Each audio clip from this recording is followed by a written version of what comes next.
Karena seringan-ringannya hukuman di neraka adalah sebagai hadis sahih ini. Sebagaimana kamu dipakaikan sendal terbuat dari api neraka, saking panasnya sendal api neraka itu sampai otaknya meleleh.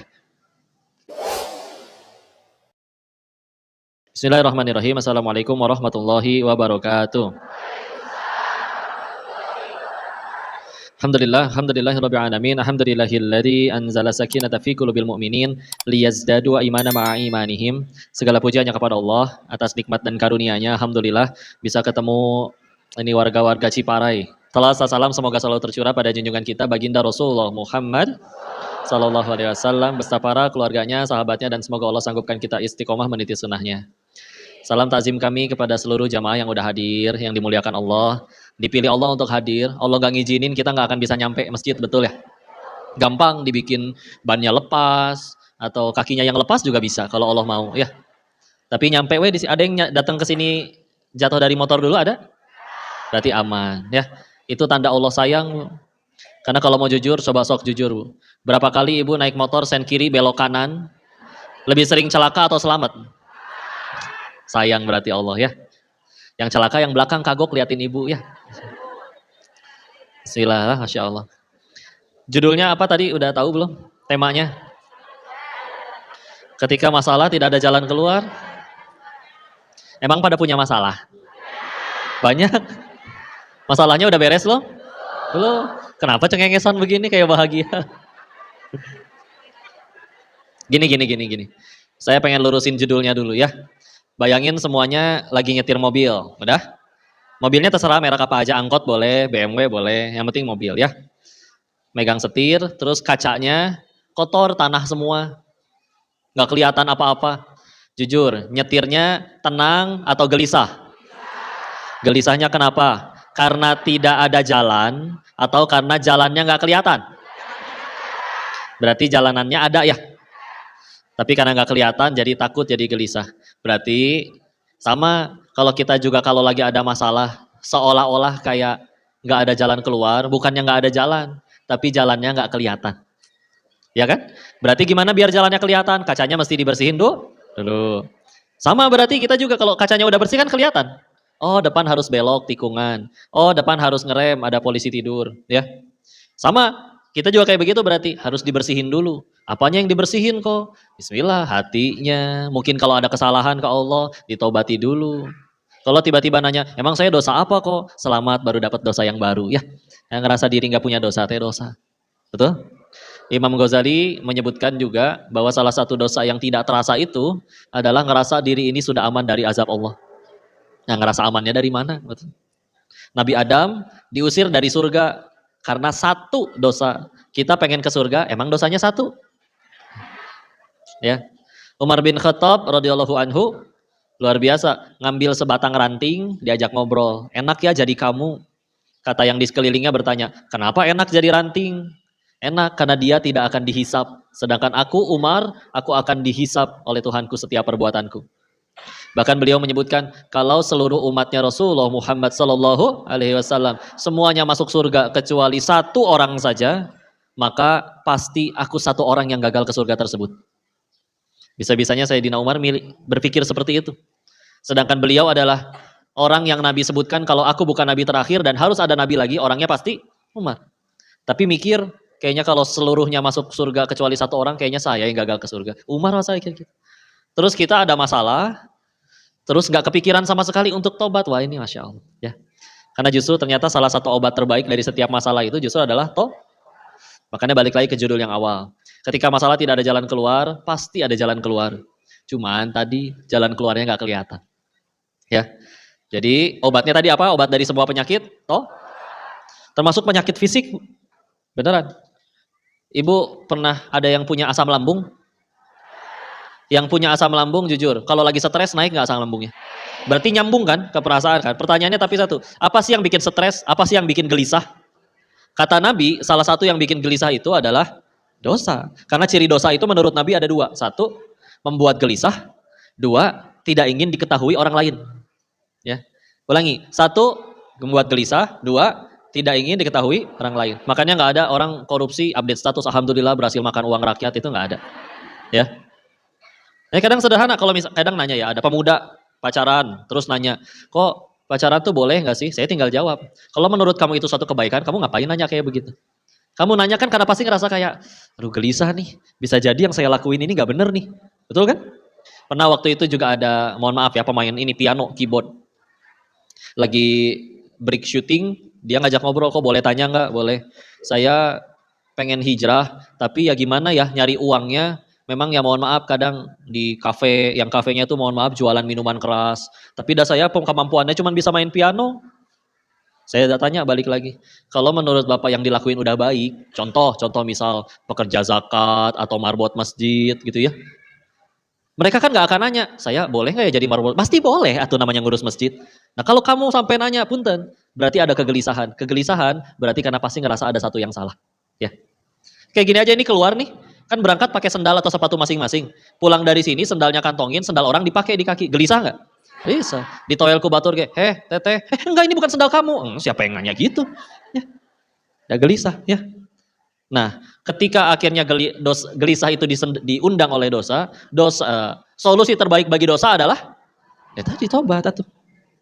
Karena kalau mau jujur, yang membahayakan diri kita itu sebenarnya murni cuma dosa kita sendiri, udah.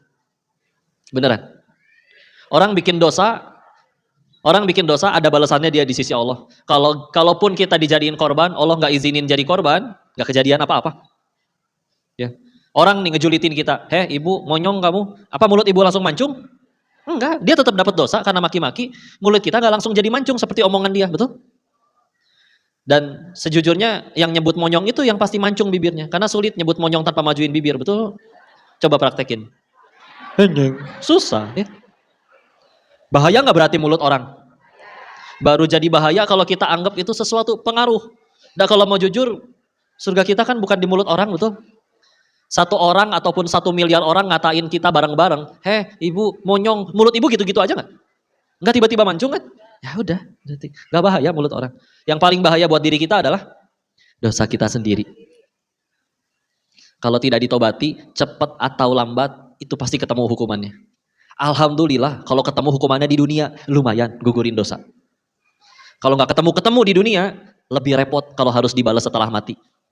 Karena seringan-ringannya hukuman di neraka adalah sebagai hadis sahih ini. Sebagaimana kamu dipakaikan sendal terbuat dari api neraka, saking panasnya sendal api neraka itu sampai otaknya meleleh. Dia ngerasa itu adalah siksaan yang paling berat, padahal itu yang paling ringan. Kita kena bikin dosa atau kena masalah yang kalau mau jujur diundang oleh dosa kita sendiri. Pas kena masalah, meskipun sambil nangis, punten, tapi tetap di kasur, ya, nggak kepanasan, nggak kehujanan. Sambil makan, bahkan beberapa orang yang memang diuji kekayaan, nangis aja di dalam mobil mewah. Nangis di mobil mewah, BMW misalkan, tapi sambil nangis. Tapi punten ya, nggak sambil digebukin, nggak sambil kepanasan, nggak nyaman, duduknya empuk. Seberat-beratnya ya gitu dunia mah. Pengen cerita, masih ada temen, nggak bener-bener semua musuhin kita. Nggak ada temen buat cerita pun, tinggal berbisik ke sajadah, didengar di langit. Kitanya aja kali nggak mau sujud. Ya. Nggak bahaya, orang mau ngapain aja nggak bahaya. Orang mau nyopet kita, Allah nggak ngizinin, nggak kecopetan. Orang mau fitnah kita, dibikin orang-orang yang ngedengarnya, masa sih si Koko kayak gitu, jadi nggak percaya, gampang. Kan setiap kali ada orang fitnah, orang bakal ngedengerin dulu nih. Terus dia ngelihat, orang yang difitnah bener nggak ya kayak omongan fitnah itu? Perasaan nggak mungkin dia kayaknya kayak gitu. Udah ditolong sama Allah. Yang fitnahnya tetap dapat dosa, yang diomongin orang-orang tetap nggak percaya kita kayak begitu. Gagal berarti fitnahnya, aman. Kan orang sama-sama bisa nilai kan? Masa sih ibu ini kerjaannya tiap hari ngaji, akur sama suaminya, anak-anaknya juga kelihatan sayang sama dia. Masa dia begitu? Nggak masuk akal. Mau diomongin kayak gimana juga. Apalagi memang Allah juga udah negasin ya. Quran surat 4 An-Nisa ayat 79. Berapa? Surat berapa? An-Nisa surat ke berapa? 4. Ayatnya ayat berapa tadi? Allah berfirman, a'udzubillahi minasyaitonirrajim, ma asobaka min hasanatin faminallah, wa ma asobaka min sayyi'atin famin nafsik. Kalau ada kebaikan terjadi sama diri kita, murni datangnya dari Allah. Kalau ada keburukan terjadi sama diri kita, diundang oleh diri kita sendiri. Karena satu, mungkin gak sih Allah jahat ke kita? Allah tuh nggak mungkin jahat, bahkan lebih di atasnya adil, sudah nyampe di tingkat penyayang. Karena kalau kita bicaranya adil aja nih Bu, adil, maka Kira-kira dengan dosa-dosa yang kita ingat pernah lakuin, kira-kira layak nggak kita dimatiin sama Allah? Jujur. Jujur. Layak. Karena kalau nggak percaya, berarti buka surat 35, surat Fatir, ayat terakhir, ayat 45. Pas sebelum Yasin. Kalau mau di Quran dibuka silakan di pojok kiri atas sebelum Yasin. Yang di handphone juga boleh. Saya izin bacakan, walau yu'akhidullahu nas bima kasabu ma taraka ala dhahriha min dabbah. Walakin yuakhiruhum ila ajalim musamma. Tolong yang ini tolong dibaca. Enggak, silakan kalau mau dibuka. Surat 35 Fatir. Nama suratnya surat Fatir, nomor suratnya nomor 35. Ayatnya ayat terakhir ayat 45. Sok, enggak. Ketemu? Saya tunggu ketemu dulu, sok enggak. Ketemu? Ketemu? Ketemu? Saya sambil bacain bareng-bareng ya, terjemahannya ya. Kalau sekiranya manusia berbuat dosa dan Allah segerakan balasannya saat itu juga, maka kata Allah apa di situ? Tidak tersisa makhluk bergerak yang bernyawa di muka bumi ini. Maksudnya apa tuh berarti? Kalau misalkan ada orang bikin dosa, balasannya saat itu juga, nggak dikasih waktu kesempatan tobat, nggak dikasih waktu kesempatan sholat, jadi bikin dosa, plek langsung datang balasannya. Maka kata Allah apa di situ? Tidak tersisa makhluk bergerak bernyawa di muka bumi ini. Berarti punten, satu, nggak ada yang luput dari dosa. Dua, dosa sekecil apapun aslinya kita pantas mati semuanya. Apalagi yang ngomong ini banyak dosanya. Ya. Tapi lihat pertanyaan selanjutnya, kenapa ini masih rame, masih pada hirup keneh? Walakin yuakhiruhum ila ajalim musamma. Lanjutan ayatnya. Akan tetapi Allah akhirkan hingga waktu yang ditentukan. Berarti punten Bu, kita masih hidupnya bukan gara-gara kita udah jadi orang baik. Kalau mau jujur mah gara-gara Allah ngasih kita kesempatan. Ya. Gini Bu, kita kalau bikin salah sama orang ya Bu ya, kita aja bisa malu di hadapan dia. Aduh saya teh nggak enak, saya teh pernah bikin dosa sama dia. Ih, sungkan. Kalau dia minta tolong saya pasti bantu deh buat nebus kesalahan saya yang dulu, gitu ya. Tapi kadang kayak orang bisa gitu, ke Allah kadang nggak gitu. Angger we ke Allah mah tetap gitu ya. Sholat kadang masih belang bentong, sekalinya sholat lupa rakaat. Ya. Tadinya nyari kunci nggak ketemu-ketemu, giliran sholat malah inget, oh iya dilaci, nah bisa gitu. Tapi nggak ngerasa ada salah. Dibilang imbang mustahil. Kalau imbang berarti sehari itu 12 jam sholat, 12 jam kegiatan. Nggak mungkin juga. Ya Allah cuma minta 5 menit kali 5, 25 menit dari 24 jam. Itu ge sering diengke-engke. Tapi giliran ada masalah, ngerasa kayak nggak punya salah, ada kumaha tuh berarti. Masa ya Allahnya yang salah? Sedangkan sambil kita, jangankan ninggalin sholat, yang sambil maksiat aja kadang masih sambil dikasih fasilitas, hirup. Karena ada orang soleh terdahulu itu kalau ditanya, siapa Allah bagimu? Dia menjawab, Allah adalah Tuhan yang tetap memasukkan udara ke dalam ruanganku, padahal di dalamnya aku sedang bermaksiat mengkhianatinya. Sendirian di kamar, nggak tahu ini mata lihat apa aja, bikin dosa apa aja. Chattingan yang belum nikah, mungkin dengan yang lawan jenis, nggak tahu apa yang diobrolin. Mudah bagi Allah. Lupa we dibikin darah atau jantung berdetak 15 menit we, udahan. Tapi sambil maksiat pun tetap. Dan kalau mau jujur, dengan segala macam kesalahan, dibandingin dengan segala macam yang udah Allah kasih, itu imbangnya belah mana? Tapi kadang sekalinya sholat, punten, banyakan doanya, banyakan syukurnya. Banyakan mintanya, banyakan syukurnya. Gak apa-apa sih, Allah kok yang nyuruh kita minta. Surat 40, Ghafir, ayat 60. Ud'uni astajib lakum, mintalah kepadaku, nanti aku kabulkan. Allah yang nyuruh kita minta. Meskipun ya kalau mau jujur, kan cara terbaik buat nambahin nikmat itu kadang sebetulnya bukan diminta, tapi disyukuri. Misalkan kita suka sama suatu nikmat nih, ih ternyata enak ya naik gaji. Maka gimana ya cara saya pengen supaya nikmat ini langgeng? Cara terbaiknya diapain? Disyukuri. Ya Allah, alhamdulillah ya Allah, Engkau berikan hamba gaji tambahan. Dan buktinya itu nggak cuma ngomong kayak gitu doang, tapi juga dibuktikan dengan punten, sedekahnya tambah banyak, bayar zakatnya juga nggak pernah ketinggalan. Karena kalau misalkan bilang alhamdulillah, tapi tetap dipakainya dipakai maksiat, berarti omong kosong. Kita suka sama suatu nikmat, cara terbaik melanggengkannya, syukurin, udah, syukurin. Dan cara terbaik untuk secepat mungkin menghilangkan nikmat adalah dengan lawannya syukur, dikufuri. Udah. Kufur tuh kayak, kalau saya perhalus ya bahasanya kayak sok-sokan amnesia sama nikmatnya Allah. Pura-pura lupa. Kadang kalau lagi kesel, lagi ngambek suka lupa kita teh. Allah mah gak pernah dengar doaku. Aduh. Ya. Banyak yang kita gak doa aja tetap dikasih. Ada yang udah makan tadi? Ada yang makan pakai ayam tadi? Ada, sebagian ada ya. Jujur hitung, berapa langkah dari ibu ke piring, bandingin sama berapa langkah dari ayam nyampe ke piring ibu, jauhan mana? Dan ayam, nyampe we, mateng. Itu ayam nyampenya hidup di atas piring juga repot. Ya. Bahkan ada yang makannya ikan, ya Allah itu dari laut belah mana nyampe, Masya Allah. Ya. Kalau nggak makan ayam, ada yang makan mie instan tadi pagi? Ada?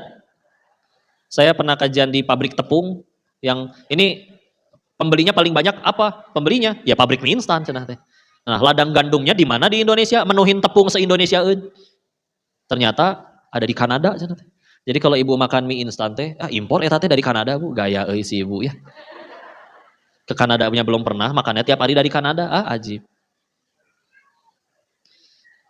Punya anak, anaknya ternyata mohon maaf asinya habis duluan. Allah nyiptain sapi. Sapi makannya rumput jadi susu. Coba kita makan rumput. Pahit ya. Makan segala macam kayak keluarnya bau ya. Kajian waktu itu di pabrik susu di Cimory sama di Frisian Flag. Sama saya juga tanya. Ini menuhin susu se-Indonesiaeun, di mana kandang sapinya? Diperahnya di mana?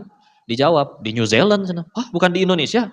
Coba tuh, sapinya di sana, di pinggirnya Australia, sebelahnya di arah jam 4-nya Australia, New Zealand itu. Nyampe ke sini tuh ada tuh. Ke anak ibu kerja belum bisa, ngomong belum bisa, plek ke sumpel. Anteng. Pertanyaannya, itu bayi yang datengin sapi atau sapi yang datengin bayi? Bukan sapinya, Bu, tapi bukan susunya, air susunya. Susunya mah nggak gantung di sapi. Gandal-gandelnya. Digocek si ibu ya. Diatur. Ibu perlu nafas, Ibu? Ibu ingat gak waktu kelas 3 SD, oksigen di planet bumi itu cuma 21%. Berapa? 21. Sisanya 78% adalah nitrogen, dan 1% sisanya adalah gas lain, karbon dioksida, hidrogen, helium. Ini nggak kelihatan nih oksigen teh yang mana. Hirup mah hirup we kita udah. Bercampur tuh. Ada bau tukang gorengan, bau nasi goreng, bau kelek sebelahnya, bau macam-macam itu asli. Si tubuh tahu dari mana yang mana oksigen yang mana bukan. Kalau di jalan kan kita ada dicampur asap kendaraan macam-macam. Tubuh ngerti gitu. Yang diambil oksigennya doang. Saya baru tahu jawabannya waktu SMA, ada buku biologi lagi. Bahwa ternyata di dalam darah kita itu manusia mengandung yang namanya hemoglobin. Nah, hemoglobin itu sama oksigen kayak kunci sama gembok. Begitu ketemu, cocok. Ibarat kunci, kita pindahin ke gembok lain kan nggak bisa masuk kan, mau kayak gimana ceritanya juga. Masuk juga nggak cocok, kalau ternyata satu model. Nah, si kita ngirup, campur segala macam, nyampelah ke paru-paru. Di paru-paru, darah ngalir, jemput ke paru-paru. Nyampe paru-paru, karena si darah dalamnya ada hemoglobin, yang keambil, ketempel, cuman si oksigennya aja, dialirin, diantarin ke seluruh tubuh. Semua tanpa mikir, semua tanpa harus minta dulu, ya Allah pengen napas ya Allah, enggak. Dan kadang sambil maksiat juga itu tetap berjalan lancar. Nah, kadang nggak habis pikir kalau berani ada yang bilang Allah mah jahat, kumaha jahat nanti kumaha coba sok. Ya. Diatur sambil maksiat, lupa, maksiat nih, berhentiin dulu nih napasnya 15 menit, repot ya. 10 menit juga, nggak semua orang kuat tahan nafas 10 menit. Kecuali ini ya yang jago berenang penyelam handal. Kita nahan napas ya Allah. 2 menit ya udah. Belum tentu masih bertahan ya. Jadi Allah teh baik tidak? Yang jahat berarti siapa? Terus udah mah kitanya yang jahat dan kita sadar bahwa itu semua mengundang kesalahan atau masalah masing-masing, tapi terus tobat masih selalu jadi pilihan terakhir ya gimana ya? Punten ya. Dan ini dicontoh. Nabi Adam kenal Nabi Adam? Apal Nabi Adam alaihissalam? Karena satu dosa itu tadi, beliau diusir dari surga. Kalau mau jujur, ibarat gini lah Bu. Ibu di kelas mau sekolah, tahu-tahu ada teman ngajakin, Bu, bolos yuk. Waktu sekolah mah gak ada yang manggil ibu ya. Teh gitu ya, atau sis ya. Kita bolos yuk, ternyata ibu ikut bolos. Yang ketangkep, pas ketangkep, ibu yang ketangkep, yang ngajakin bolosnya gak ketangkep. Ngomong apa ke Pak Guru nanti pas ketangkep? Saya mah diajakin Pak. Ya gitu ya. Kan Nabi Adam bisa bilang kayak gitu kalau mau jujur. Ya Allah Pak, engkau tahu iblis yang ngajakin teh. Iblis weno dihukum, nah saya. Untung beliau bukan orang Sunda, jadi gak gitu ngomongnya. Ya. Ngomongnya apa Nabi Adam waktu dihukum? Surat ke-7, Al-A'raf, ayat 23. Rabbana zalamna anfusana wa illam taghfir lana wa tarhamna lanakunanna minal khasirin. Wahai Tuhan kami yang zolim. Kalau mau jujur tuh Bu, bahasa kami aja udah luar biasa. Karena sebetulnya kan Nabi Adam digoda iblis nggak mempan. Nabi Adamnya nggak mau. Akhirnya iblis godain siapa? Istrinya. Pas istrinya udah kegoda, istrinya ngajakin suami. Namanya sayang. Tergelincir jadinya. Begitu akhirnya dihukum, apakah malah marahin istri ya? Enggak, tuh malah di hadapan Allah, enggak, bukan salah istri saya, Allah. Kami yang salah. Saya atas nama kepala keluarga mengakui, ini salah kami. Udah, bukan salah siapa-siapa. Iblisnya aja nggak disalahin. Dan jika engkau tidak merahmati dan mengampuni kami yang rugi. Pada apal kan doanya, Rabbana dzalamna anfusana. Artinya itu, wahai Tuhan kami yang zalim. Jika engkau tidak merahmati dan mengampuni kami yang rugi. Iblisnya yang jadi biang keroknya ngomong apa justru ketika dihukum? Surat 15 Al-Hijr ayat 39. Kalau pengen nulisnya cepat 15.239. Nah, nanti di rumah tinggal dilihat ya. Apa yang disampaikan iblis? Iblis di ayat itu artinya adalah karena engkau telah menjadikan aku sesat ya Allah. Ibarat kalau ada maling ditangkap terus malingnya ditanya, "Kenapa kamu maling?" Allah sih jadiin saya maling. Nah, gitu. Nah, itu jawaban iblis. Atau apa misalkan, suami selingkuh terus dia berkata, "Allah sih mengizinkan ini terjadi." Ah, enggak ya. Kalau dari awal enggak modus ya enggak akan kejadian ya. Betul? Makanya na'udzubillah ya. Kadang kalau mau jujur banyak kan istrinya lebih cantik daripada pelakornya. Betul, Bu? Nggak usah ngegas, Bu, tenang ya. Saya nggak ngomongin rumah tangga ibu-ibu ya. Insya Allah suami ibu-ibu soleh semua di sini ya. Tapi ya begitulah sampai orang bilang ternyata jadi pelakor itu nggak perlu cantik kok. Hanya perlu gatel. Makanya ibu bawa Hairosin, nama Salisil kemana-mana. Tiap ketemu yang gatal ibu taburin. Maaf ya Bu ya, bercanda ya. Tapi udahlah kalau mau jujur. Itu dicontohin oleh Nabi Adam. Gak cuma Nabi Adam loh Bu, Nabi Yunus juga gitu. Nabi Yunus sekedar lelah dakwahin umatnya. Ditinggalin sebentar, dicaplok ikan paus. Ditelan 3 kegelapan malam, kegelapan dasar laut, dan kegelapan perut ikan. Apakah di dalam perut ikan ngomong, "Ya Allah, banyak kieu teuing atuh lah, urang teh nabi." Enggak ya. Enggak ada nabi orang Sunda ya. Jadi enggak ngomong gitu. Orang Sundanya mah insya Allah soleh-soleh ya. Orang Cina ngomong Sunda ini ya. Ya. Nah, saya ngomong Mandarin nanti ibu pusing ya. Maka itu doanya apa coba sok? Diabadikan di surat ke-21 Al-Anbiya ayat 87. Nah, pada hafal. La ilaha illa anta subhanaka inni kuntu minadh dhalimin. Kan sama kalau diterjemahin. La ilaha illa anta, tidak ada ilah selain engkau. Subhanaka, maha suci engkau. Inni sesungguhnya kuntu minadh dhalimin, saya yang zalim. Bukan salah siapa-siapa. Mungkin kalau kita di posisi beliau, ya Allah kan yang bandel umatnya, masa saya juga yang dihukum? Apa ngomong gitu? Enggak. Orang iman udah benar, sadar betul. Tiap ada masalah mereka sibuk tobat. Beres tobat baru ambil tindakan. Oh ini berarti harus begini, harus begitu. Nah, kalau kita praktekin di zaman sekarang misalkan, ya Allah ternyata anak nggak mau ngaji. Kebanyakan anaknya dijewer. Padahal langkah paling pentingnya, ibunya tobat dulu, ayahnya tobat dulu. Karena sejatinya kalau Allah udah ridho sama orang tuanya, mudah bagi Allah bolak-balikin hati anak, betul. Tapi kan kita suka lebih fokus ke masalahnya. Nangis, jujur ya, misalkan nangis. Mana yang jadi, nangis juga ada 2. Ada yang nangisin masalah, ada yang nangisin dosa penyebab masalah. Beda nggak? Kira-kira yang mana yang jadi solusi? Nangisin masalah atau nangisin dosa?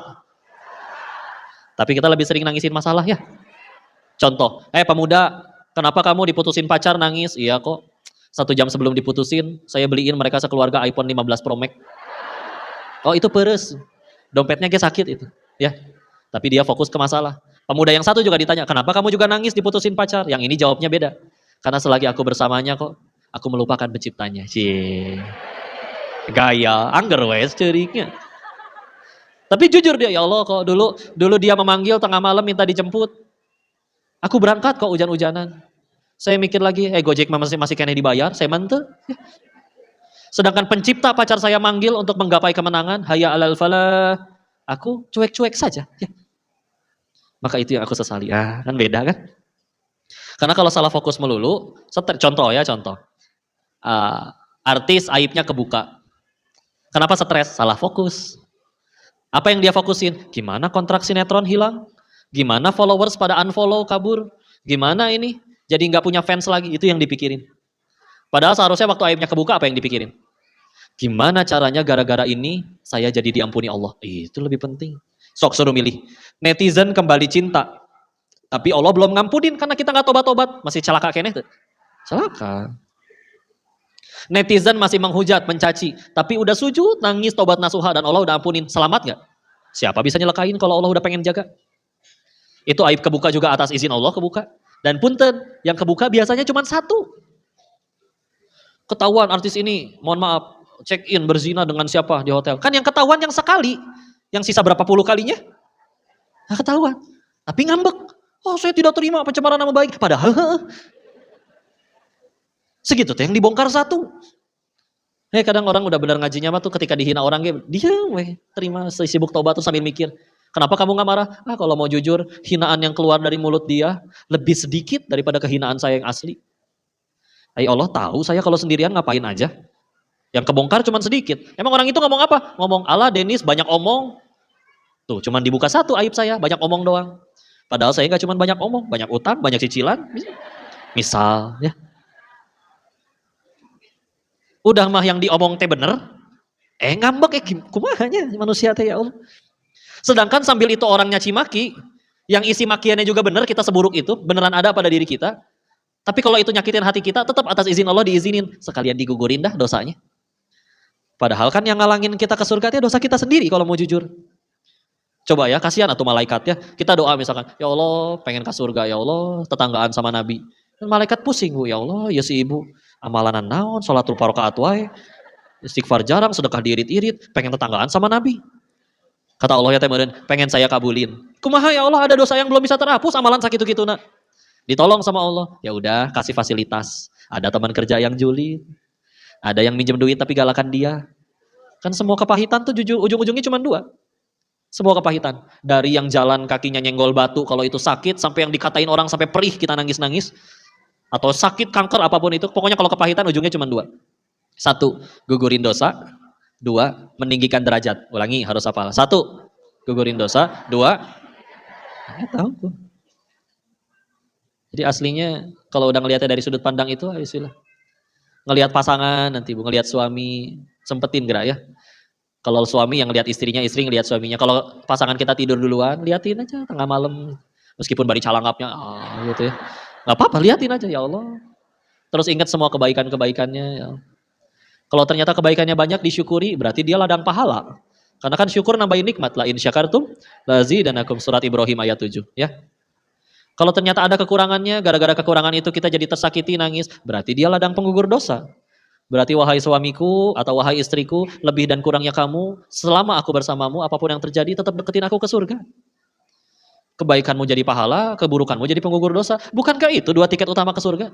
Kita perlu pahala, perlu penggugur dosa juga iya. Tapi kalau kita masih ngambek melulu, jujur, mungkin kitanya kali yang gak pengen ke surga. Pengennya senang-senang di dunia, weh. Kira jadi sibuk bandingin, hai suami orang mah papahnya hot, jadi suami batur. Mending kalau bandinginnya suami tetangga, kadang pakai drakor, Bu. Lihat dong di film itu, ada film mah, kecelakaan kayak glowing keneh di film mah. Acting kan anaknya. Udahlah atuh. Tenang aja. Kalau ditanya siapa yang paling sayang sama kita, jawabannya adalah. Kalau ditanya siapa yang paling tahu tentang diri kita, jawabannya udah mah Allahnya paling sayang, berarti nggak mungkin jahat. Allah juga paling tahu, nggak mungkin sengaja deketin yang buruk atau jauhin yang baik. Maka ya sudah, bismillah. Apapun yang terjadi berarti ini adalah upaya Allah buat nyampein kita ke surganya. Karena kalau mau jujur pakai upaya kita sendiri, upaya kita yang mana yang layak diganjar surga? Sholat yang mana jujur. Dari lahir sampai sekarang mungkin ibu nggak kehitung udah berapa ribu kali sholat. Tapi kalau mau jujur jawab satu aja, sholat yang mana yang yakin ibu diterima sama Allah? Coba ya. Sholat saking ininya mikirin gamis, ya Allah gamis teh alus, ya Allah. Allah sholatkan heula we lah. Allahu akbar, ya Allah. Polkadot lucunya. Allahu akbar, kabeli moalnya, ya Allah. Sami Allah di mana? Si papa kan mau ngasih uang belanja. Allahu akbar. Mana lagi diskon? Allahu akbar. Tapi diskonnya terakhir hari ini. Allahu akbar. Temen juga ada yang mau bayar utang nih. Allahu akbar, asli kudu dibeli ieu mah. Astagfirullahaladzim. Assalamualaikum. Asa bedanya. Ya Allah, mikirin gamis. Makanya biar khusyuk kita beli dulu kok, bisaan si ibu teh ya. Sholat kayak begitu coba sob. Sekalinya ngadoa, mentang-mentang Allah Maha tahu, doanya teh jadi singkat, ya Allah, apal meureun, amin. Culangung kata asli. Nya Allah teh apal tadi. Cik atulah da doa teh aya adabna. Wudhu dulu, habis sholat, ngadep kiblat, aurat tertutup, muji Allah dulu, sholawat kepada Nabi dulu. Adab ya teh. Nah kalau mau jujur, Allah juga udah tahu kita mau doa apa. Tapi ya nih ibu ya, kita sanggup nolong seorang tetangga. Tetangga datang, bu, biasa. Biasa naon, coba. Kan beda kan kalau datang pelan-pelan, ibu punten. Maaf saya ngerepotin, jujur saya juga malu. Kan kalau kayak gitu juga, aduh karunyanya, ya sok atuh ditulungan weh. Coba misalnya bu, biasa naon kamar ge acan dibayar. Atulah. Besoknya berdoa lagi, ya Allah jika kamari, amin. Culanggung asli. Ulah punya. Jangan. Kepikiran gak sih kenapa sih Allah? Allah kan udah tahu kita tuh mau doa apa. Allah kan bisa baca pikiran kita, betul? Allah alimum bidzati sudur, mengetahui apa yang ada di isi hati. Terus tetap masih nyuruh kita berdoa. Diulang tuh pelan-pelan, ya Allah saya butuh ini. Aslinya Allah udah tahu belum? Sok apa tujuannya? Kenapa kita masih harus tetap diminta berdoa? Sedang alasannya tuh kalau mau jujur, supaya kita tuh sadar bahwa kita teh hamba, nggak bisa apa-apa. Karena nanti pasti kita akan ngalamin hari di mana, ya Allah, masalah teh berat, temen nggak ada, uang nggak punya, tapi kok beres? Bener berarti saya cuma hamba. Atau misalkan dibalik, ya Allah, saya pikir masalah itu ringan, kecil, saya uang punya, teman banyak, kok nggak beres-beres? Berarti bener ya, saya juga cuma hamba. Kan kalau kayak gitu jadi nggak bisa sombong, jadi nunduk terus, jadi nggak agul, jadi nggak belagu. Nah itu ya kadang salah satu tujuannya. Kita kembali ke titik itu lagi. Sadar kita itu cuma hamba. Karena kadang kalau nggak diingetin kebablasan. Bu sok jujur, kan pintu mengenal Allah itu ada dua. Satu, pintu syukur. Dua, pintu taubat. Kebanyakan kita suka kebablasan di hadapan pintu syukur.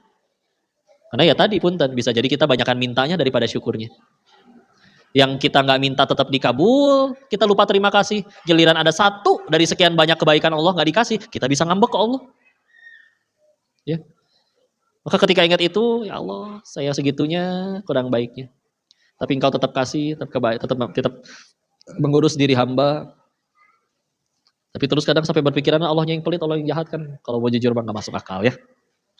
Jadi udahlah jalan terbaik, tobat dulu aja. Ya Nabi kan maksum bu, nggak punya dosa. Tapi tetap istighfar nggak beliau? Minimal sehari berapa kali? 100 kali, pada hafal berarti hadisnya. Ya, ya kita harusnya lebih atau ya. Istilah. Apalagi kalau bicara tentang keutamaan orang-orang yang bertobat ya. Di berbagai macam ayat, innahu huwat tawwabur rahim, sesungguhnya Allah senang kepada orang-orang yang kembali dan orang yang bertobat kepadanya ya. Di surat Nuh ya betul, surat ke-71 dari ayat 10. Faqultu astaghfiru rabbakum innahu kana ghaffara yursilis samaa'a 'alaikum midrara wa yumdidukum bi amwali wa banin. Alaya. Kalau bersyukur, kalau istighfar kata Allah akan diturunkan hujan yang lebat, diperbanyak harta anak-anaknya, kebun-kebunnya. Pintu istighfar ya. Insyaallah. Dan mungkin cuma itu aja yang kurang dari diri kita. Dan tadi ketika diingetin nyampe ke fisik bu, saya belum lama ini dengar kajiannya Dr. Zaidul Akbar tahu? Beliau cerita ada jemaah cerita waktu sama-sama nunggu pesawat di bandara. Ceritalah bahwa si ibu ini cerita suami saya sakit nggak sembuh-sembuh, masalah di ginjalnya, di ini. Yang ditanya sama sang dokter, sama Dr. Zaidul, bukan apa yang udah diobatin, ngobatin pasti ya, dirawat pasti, makanan pasti disediakan. Tapi ditanya, bu jujur. Ibu berbuat apa ke suami ibu? Ya, nangis tuh di situnya. Karena akhirnya disampaikan, itu masalah penyakit seperti itu, ini hasil penelitian beliau sebagai dokter ya, pasti timbul gara-gara ada perasaan tertindas, nyambung ke ginjal yang bermasalah. Akhirnya benar juga, iya. Saya kadang terlalu banyak menuntut, giliran udah diberikan bahkan tidak terima kasih. Karena selalu lupa dengan ngebandingin sama yang ya mohon maaf sama orang. Kadang saya pengen ngingetin pun bahasanya, kayak misalkan punten, suami punya asam urat makan emping. Kadang kan bahasa kita, udah tahu asam urat masih dimakanin emping. Kata suami temerin ya Allah, ayah saya zina henteu, maksiat enggak, makan emping jadi omel. Padahal kalau emang gak baik atau bilang, papa kan itu emping, nanti asam uratnya kumat loh, jangan ya, nanti papa atit. Kalau atit nanti neng cedi ya, jadi geuleuh. Tapi kan seenggaknya lebih so sweet gitu ya. Nah, kudu diomel. Kenapa harus diomel gitu kan? Ya. Atau kalau nggak sambil sindir, enak. Enak makan, enak. Asam urat nanti baru nyariin mama. Ya itulah, ya. Siapa sih yang mau sakit nambung si bapaknya gitu? Ya kadang kan bahasa Bu ya. Ih penting sekali ini bahasa Bu. Pernah ada kejadian ya. Ini contoh kemampuan bahasa ya. Misalkan punten saya bilang kayak gini. Ibu tahu nggak Ibu bahwa orang yang mati gara-gara rokok masih lebih sedikit daripada orang yang mati gara-gara diabetes. 3 kali lipat mati lebih besar gara-gara gula daripada gara-gara rokok. Pas saya bilang ini ke 10 orang, 5 orang langsung beli rokok. Padahal, punten, saya bohong. Lebih bahaya rokok tetap tuh. Tapi ketika kita ngomong benar-benar meyakinkan tuh bisa bikin orang. Makanya orang jago ngomong terus ngibul, aduh cilaka itu. Ya. Cilaka, ya.